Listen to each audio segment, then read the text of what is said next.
Waalaikumsalam warahmatullahi wabarakatuh. Alhamdulillah wassalatu wassalamu ala Rasulillah Sayyidina Muhammad ibn Abdullah wa ala alihi wa sahbihi wa man wala. Ashhadu an la ilaha illallah wahdahu la syarika lah wa ashhadu anna sayyidana wa nabiyyana Muhammadan abduhu wa rasuluhu la nabiyya ba'dah. Allahumma salli wa sallim wa barik ala sayyidina Muhammad salatan taghfiru biha dhunub wa tuflihu biha al-qulub wa tantaliqu biha al-'usur wa talinu biha al-shu'ub wa ala alihi wa sahbihi wa man ilaihi mansub, amma ba'd.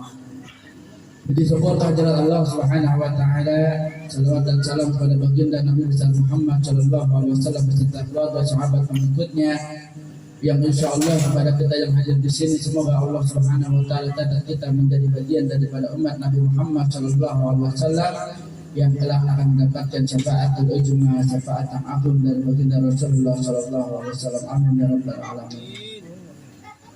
Dan sama-sama kita hormati dan kita muliakan, dan pastinya senantiasa selalu kita doakan tuan-tuan guru kita, para habaib, yaitu Fadilatul Sayyid Habib Al-Mahbub Al-Habib Idrus bin Mujibah Al-Haddad mata'amallah bitulih hayatih.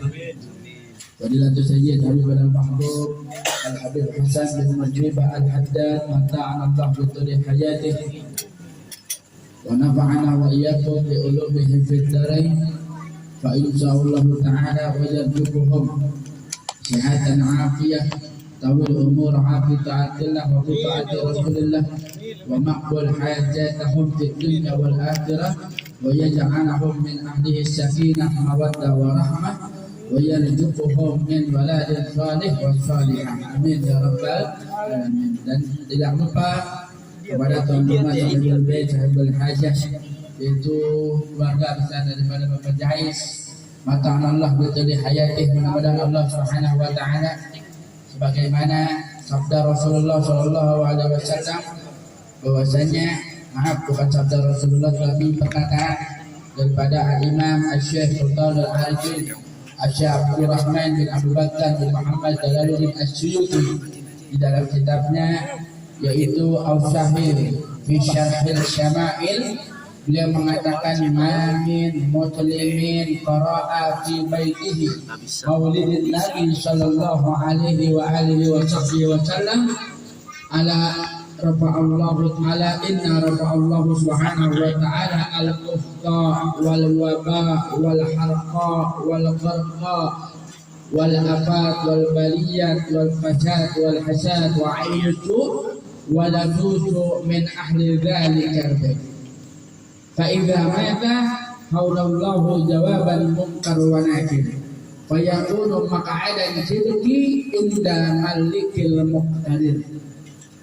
Kata Al-Imam Jalaluddin As-Suyuti, mamin muslimin, barang siapa orang muslim di antara kita orang-orang muslim umat Nabi Muhammad SAW qara'a, membaca atau dibacakan atau mengumpulkan orang untuk diadakannya sehingga terlaksananya pembacaan maulid, mengumpulkan orang, menjamu orang, memanggil mubalik, memanggil habaib, memanggil kiai, memanggil asatidz, di mana dengan niatnya itu terjadilah pembacaan maulid, dikisahkan kita yaitu sejarah Nabi Muhammad sallallahu alaihi wasallam.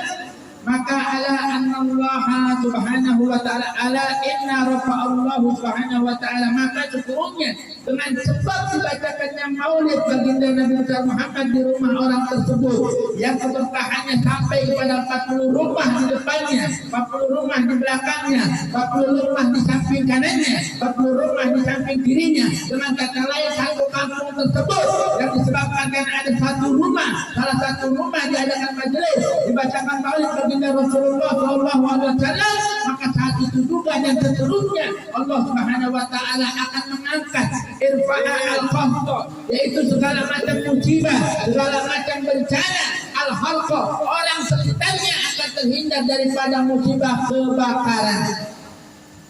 Dan bahkan faida mata, apabila yaitu orang yang di rumahnya dibacakan maulid, rumah-rumah sekitarnya terkena keberkahan dengan asbab pembacaan maulid. Faida mata, kelak ketika dia meninggal, saat ini antum yang lain yang lagi duduk nih, Yang lagi duduk begini lagi nuntut ilmu dengerin habaibnya, dengerin para asatidz kiainya misalnya mati.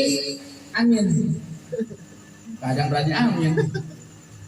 Meninggal tiba-tiba lagi main handro meninggal, lagi baca marhaban meninggal, lagi megang mic Ustaz Umay lagi megang mic keselak mic mati. Doa amin jangan gua amin Bapak. Bilang gua amin.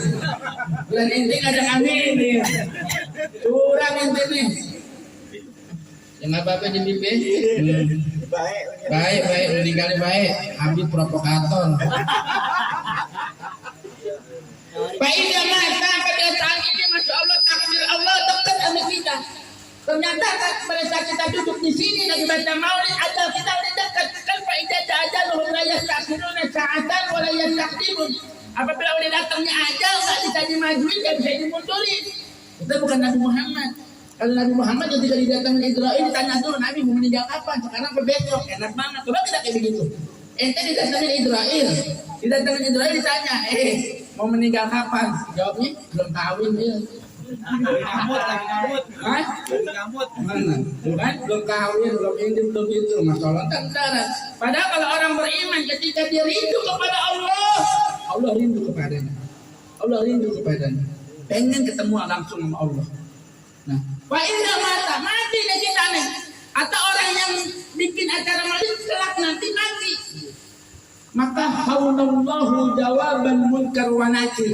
Allah Subhanahu wa taala bikin dia gampang menjawab pertanyaan malaikat munkar dan nakir. Maka tadi tuh dia nyambung sama apa yang disampaikan oleh Habib Idrus. Kalau ada acara-acara majelis yang dibacakan maulid Nabi, di situ ada peringatan maulid atau majelis-majelis biasa, bukan agenda maulid, tapi di majelis tersebut dibacakan maulid, datang. Jangan sampai enggak. Tadi tuh bertahannya Masya Allah. Itu 40 rumah orang samping kanan, samping kiri. Hatta sekalipun dia lagi maksiat, dia dapat keberkahan, dia dapat pengampunan dosanya. Masya Allah, enak banget.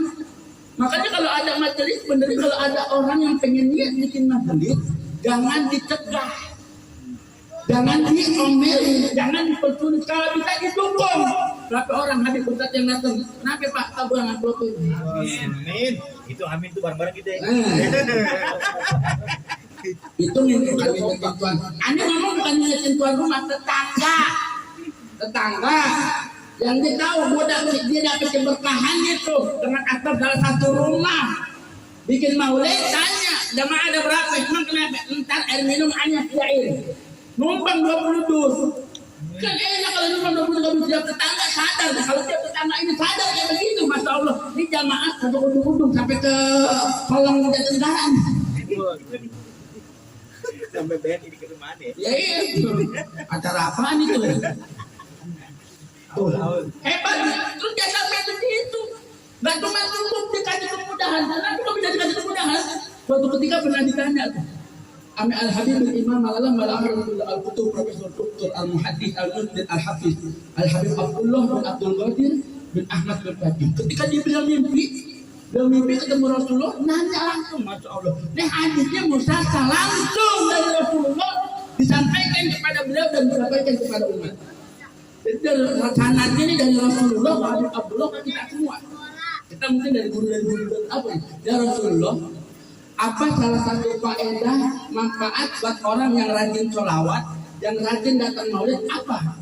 Yang datang yang rajin di istiqomah, yang datang hadir di maulidmu apa faedahnya? Apa? Orang seperti itu nggak bakalan matinya su'ul khotimah. Orang seperti itu matinya kelak akan menghadapi kematian husnul khotimah.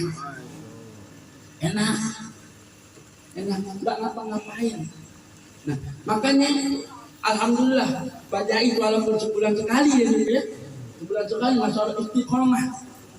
Ya, kalau Anda boleh sedikit cerita tahadus bin Ni'mah, 2 tempat acara Anda selain ini 2 tempat lagi. Pertama diundang sama Habib Yusuf bin Hujan Al-Idrus di daerah Pulau Gadung, yang satu lagi di daerah Ciracas Al-Fakir Batalin, cuma pengen datang kemarin. Habib Yusuf bilang kalau emang padat gak usah datang, ya udah nggak apa-apa lihat sikonnya aja. Kata beliau juga kalau seandainya mendung, Anda cepat-cepat tak, ya udah suruh cepat karena Anda sini mau lama-lama.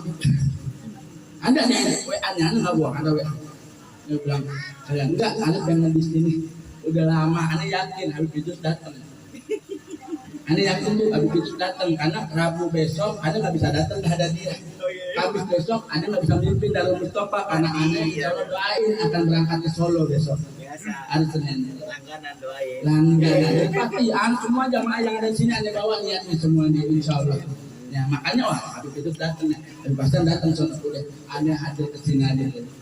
Ya, alhamdulillah. Nah, ahibai dalam rahimahumullah. Kenapa sih kita harus kayak begini? Karena kalau bukan di tempat-tempat majelis kayak begini, kita nggak bakalan bisa menerima mengenal siapa itu Nabi Muhammad.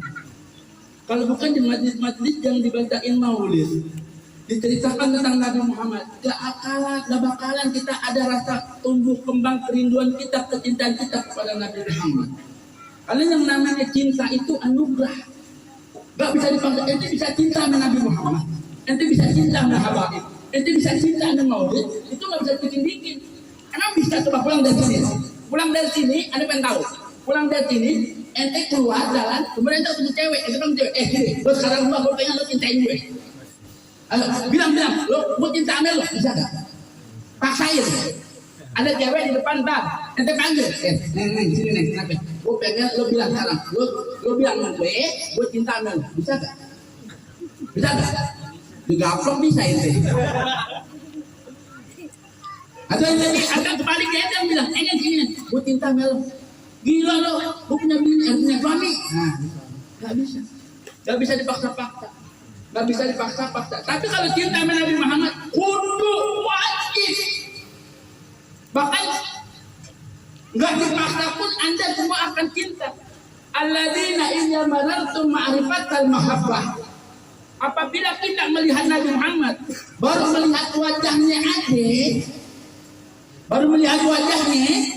itu bisa menimbulkan kecintaan buat akhlak Nabi Muhammad. Belum perangainya Nabi Muhammad, baru melihat wajah Nabi Muhammad itu bisa membuat orang jatuh cinta. Oleh sebab itu makanya Abu Jahal gak pernah mau menatap wajah Nabi Muhammad. Gak pernah mau Abu Jahal. Abu Lahab gak pernah mau menatap Nabi Muhammad. Ditanya kenapa? Bukan masalah gak mau. Anak kalau melihat wajah Nabi Muhammad, anak takut kami jatuh cinta. Sallu ala Muhammad. Itu wajah Nabi Muhammad, belum perangainya, belum akhlaknya, baru wajahnya doang mampu melihat. Makanya kita indah aja deh kalau memandang wajah Habaib itu begini baginda Rasulullah SAW. Mandang wajah Habib Hasan indah, mandang wajah Habib itu indah. Kenapa? Karena kita mengingat ini bagian dari kita. Potongan aliran darah ada dalam dirinya sehingga menyebabkan kita indah memandang wajah daripada baginda Rasulullah dengan memandang wajah para cucu-cucu baginda Rasulullah Sallallahu Alaihi Wasallam. Nggak bisa dipakai. Tumbuhkan cinta. Kenapa? Ini memang udah tahu kan kul in kuntum tuhibbunallah fattabi'uni yuhibbukumullah. Untuk mendapatkan cinta Allah, cintai Nabi Muhammad. Cintai Nabi Muhammad. Dengan cara apa mencintai Nabi Muhammad? Harus hadir di tempat-tempat majelis kayak begini. Diceritakan orang mencatat. Orang kadang kan cinta dengan seseorang itu ada sebabnya. Bisa karena perangainya, bisa karena fisiknya, ya kan karena ketampanannya. Pasti ada faktor. Ada faktor yang memikat membuat orang itu jatuh cinta. Gak bisa dipaksain. Bisa karena tampangnya, bisa karena fisiknya. Itu yang berkaitan dengan fisiknya. Atau hal-hal yang muamalah, sifat-sifat sosial, karena perbuatannya, karena ucapannya, karena akhlak yang membuat orang jadi jatuh cinta. Ini nama Nabi Muhammad. Ya Allah, kalau diceritain sampai-sampai kita bisa nangis. Nangisnya itu nangis rindu sama Nabi Muhammad. Habib Hasan pernah mengutip ceritakan yang dikutip dari kitab Syaraful Anam, yang sampai-sampai wanita Yahudi aja Masya Allah melihat perangai Nabi Muhammad, dia bisa masuk Islam dalam mimpinya. Sampai dia penasaran nanya ke dalam mimpinya kan, dia bilang, aneh kan bukan orang Islam. Kalau aneh panggil Nabi Muhammad, kira-kira dia nautin ya? Oh, nautin. Nabi Muhammad ini manusia, bukan sembarang manusia. Allah sendiri yang nautin. Nggak ada apa-apanya, nggak ada arti-artinya pujian kita kepada Nabi Muhammad. Kenapa Nabi Muhammad itu cukup dipuji Allah dalam Al-Quran. Wa innaka la'ala khuluqin azim. Sungguh engkau wahai kekasihku Muhammad, engkau berada di perangai. Perhatikan kalimatnya. Wa innaka la'ala khuluqin azim. Enggak Allah bilang wa innaka la'ala khuluqil ahsan. Enggak Allah bilang wa innaka la'ala khuluqil karim. Kagak. Enggak pakai kalimat ahsan, paling baik. Enggak pakai kalimat karim, paling mulia. Tapi Allah pakai al-azim di atas ahsan, di atas karim. Wa innaka la'ala khuluqin azim. Sesungguhnya engkau ya wahai Nabi Muhammad berada di perangai budi pekerti yang sangat agung. Sallu ala Muhammad. Sehingga Nabi Muhammad gak butuh pujian dari kita. Loh, terus buat apa kita salawat? Salawat yang kita baca buat Nabi Muhammad itu balik kepada kita. Man shalla alayya salatan wahidah sallallahu alaihi biha afra. Barang siapa yang berselawat kepada Nabi Muhammad, perhatikan. Ente berselawat sama Nabi Muhammad, yang balas siapa? Yang balas siapa? Allah, bukan Nabi Muhammad lagi yang balas. Allah. Balasnya 10, padahal kata Habib Umar bin Muhammad bin Salim bin Hafid, jangankan 10 salawat Allah buat kita, 1 salawat yang kita berikan itu benar-benar kena di diri kita, itu sudah cukup untuk membebaskan kita daripada adab Allah di dunia, di kubur, dan kelak di akhirat kita bebas daripada adabnya Allah Subhanahu wa taala. Wallahu a'lam.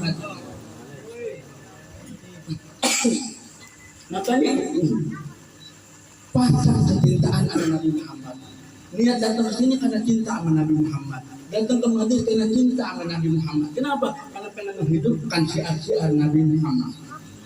Jangan dengerin orang-orang yang mengatakan ngapain sih lah hadir maulid, ngapain sih lah hadir ini, ngapain sih lah hadir itu. Hadir maulid aja bisa, hadir taklim kagak. Ini maulid emang nggak dibahas taklim. Situ kan ada ilmu yang sampai kenal pada guru-gurunya.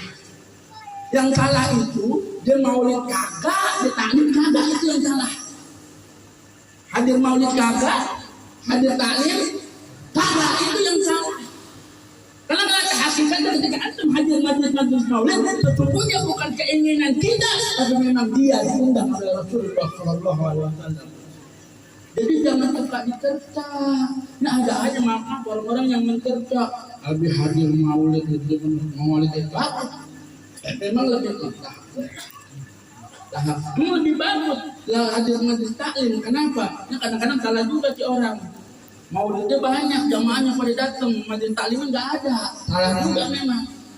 Tapi nggak bisa disalahin karena memang pergerakannya jini itu sesungguhnya panggilan dari Nabi Muhammad Shallallahu Alaihi Wasallam. Oleh karenanya sebagai penutup dari Al-Fatih, ayo tumbuhkan kerinduan kita kepada Nabi Muhammad Shallallahu Alaihi Wasallam.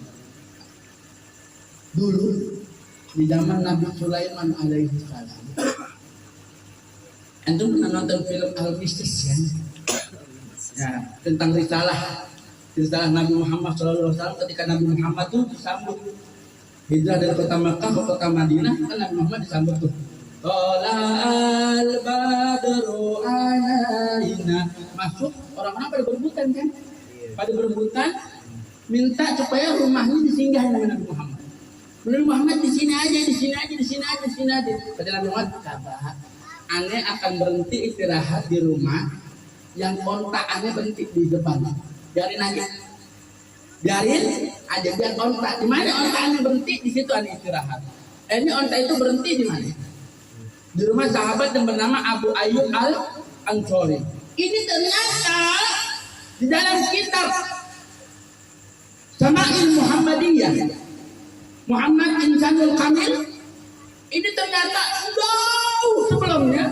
Suatu ketika Nabi Sulaiman alaihissalam lagi jalan-jalan ke kota Yathrib. Kota Yathrib ini Madinah, belum namanya belum Madinah. Dulu Madinah namanya kan Yathrib. Lagi main-main ke kota Yathrib, kami sahabatnya yang bernama Tuan Tuhbah Harori. Main. Pas lagi jalan, berhenti Nabi Sulaiman di suatu tempat. Di kota Yathrib itu berhenti. Kemudian Nabi Sulaiman bilang, nanti kami Tuan Tuhbah, nanti di sini akan datang seorang nabi akhir zaman. Nanti kalau dia ada di sini, seandainya dia ada di sini, dia bilang ke Tuan Tuhbah Harori, seandainya dia ada di sini, aku akan membantu untuk mengikat tali sepatunya. Tuan Tuhbah Harori bingung. Ya Nabi, Anda akan membantu mengikat tali sepatunya. Ya, apakah derajat Nabi akhir zaman ini lebih mulia dari engkau? Apa jawab Nabi Sulaiman? Bahkan bukan hanya mulia dari aku, tapi lebih mulia daripada 124.000 nabi dan 313 rasul. Sallu ala Muhammad. Lebih wah kaget tuan Baharoni. Pas kaget, minta izin sama Nabi Sulaiman. Nabi kalau begitu, Anda minta izin. Anda pengen tinggal di sini. Anda pengen tinggal di sini menantikan yaitu kedatangan daripada Nabi akhir zaman ini. Oh silakan. Kalau Anda mau, akhirnya apa? Dia bangun rumah-rumah yang begitu indah dia bangun. Dia panggil semua penduduk yang ada di gunung, di hutan, di lembah, semua itu tinggal. Apa itu sudah tinggal di tempat tersebut. Dari sekian banyak rumah, ada satu rumah yang beda sendiri. Kalau rumah-rumah yang indah itu dibangun dengan satu lantai, ini ada satu rumah yang dibangun 2 lantai. Yang dibangun 2 lantai. Penduduk-penduduk itu pada datang. Dia bilang, indah banget rumahnya. Tinggal tuh. Jadi ternyata penduduk ini yang dipanggil sama Tuan Baharoni adalah penduduk pertama yang ada di kota Madinah atau kota Yahrib pada saat itu. Penduduk pertama. Ditanya, Tuan, ini rumah bagus-bagus banget. Buat apa? Buat kalian semua. Lantas ini satu rumah yang beda buat apa? Jangan. Rumah ini khusus 2 lantai. Aku sediakan untuk Nabi akhir zaman. Sehari demi hari, berabad demi abad, lama jarak dari Nabi Isa ke Nabi Muhammad tadi sekitar 500 tahun. Bagaimana jarak Nabi Muhammad ke Nabi Sulaiman? Umurnya berapa tahun kan untuk ketemu Nabi Muhammad? Ribuan tahun, melebihi umur Nabi Adam. Ya, Nabi Adam umur berapa? Nabi Nuh umurnya berapa ya? 1000 kurang 1 kan tuh. Ya kan? 999 tahun. Ini tiba saatnya Tuan Tu'bah ini akan mendekati ajalnya. Ketika akan mendekati ajalnya, dia tulis surat wasiat kepada anaknya. Dia tulis, ya Rasulullah, wahai Nabi akhir zaman, aku telah mendengar dari Nabi Sulaiman, Nabiku, bahwasanya engkau akan datang. Berhubung saat-saat kematianku telah tiba, dan aku sudah menyiapkan rumah untuk engkau singgahi. Oleh karenanya mohon diterima. Nulis itu dikasih ke anak. Sahabat demi berabad turun temurun dari anak ke cucu, dari cucu terus sampailah pada tangan yaitu sahabat Sayyidina Abu Ayyub Al-Ansari. Sampai Nabi Muhammad nih di rumah Abu Ayyub Al-Ansari turun. Nabi Muhammad langsung temuin Sayyidina Abu Ayyub Al-Ansari, dia langsung bilang, Rasulullah, ya Abu Ayyub, bolehkah aku minta surat wasiat yang merupakan itu amanahku? Kaget Abu Ayyub Al-Ansari. Ya Rasulullah, wahai Nabi akhir zaman, sesungguhnya nggak ada yang mengetahui mengenai surat ini kecuali aku dan ayahku. Bagaimana tidak engkau mengetahui keadaan cerita kehidupan leluhurku sampai kepada daerahku? Kemudian Rasulullah, wahai Abu Ayyub Al-Ansari, ketahuilah bahwa sesungguhnya ketika datuk leluhurmu menulis sampai tadi datuk leluhurnya Tuan Baharoni, ketika datuk leluhurmu menulis, sesungguhnya aku melihat dia menulis. Oleh karenanya mari sallu ala Muhammad. Tahu Nabi Muhammad. Ternyata ya Allah, kita jangan kalah umat Nabi Sulaiman. Jauh dari umat. Ketika diceritakan bahwa kemuliaan satu kemuliaan Nabi Muhammad, yaitu Nabi Sulaiman pengen ngikat tali sepatunya. Wah, ini hebat nih. Nabi Sulaiman aja sampai mau ngikat tali sepatunya. Wah, masa aneh nggak mau ketemu. Mereka mau ketemu cuma diceritain begitu. Itu udah banyak banget cerita Nabi Muhammad. Begini. Bahkan Masya Allah, antum duduk di darah dagingnya Nabi Muhammad. Antum berdekatan dengan darah dagingnya Nabi Muhammad. Para sahabat. Keberuntungan ini ada para antum, tapi kenapa kita nggak mau mengambil keberuntungan itu, nggak menumbuhkan kerinduan kecintaan kepada Nabi Muhammad? Nah, sungguh naiskan. Sungguh naas banget.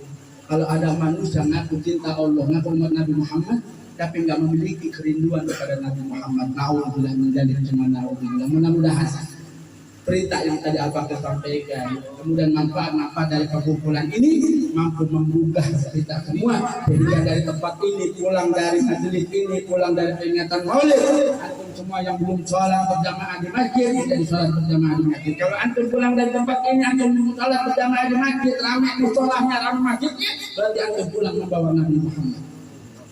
Yang perempuannya pulang dari peringatan Maulid, pulang dari majelis yang dibacakan Maulid, auratnya lebih ditutup, auratnya lebih dijaga, akhlaknya lebih dijaga, mulutnya lebih dijaga. Berarti anak-anak perempuan kita pulang dari tempat ini membawa Nabi Muhammad. Itulah cara mengembirakan Nabi Muhammad. Jangan cuma sekedar hadir, tapi bawalah benar-benar Nabi Muhammad di dalam kehidupan kita pribadi, keluarga kita, bahkan masyarakat lingkungan sekitar kita. Hadanallahu wa iyyakum ajma'in. Wassalamualaikum warahmatullahi wabarakatuh.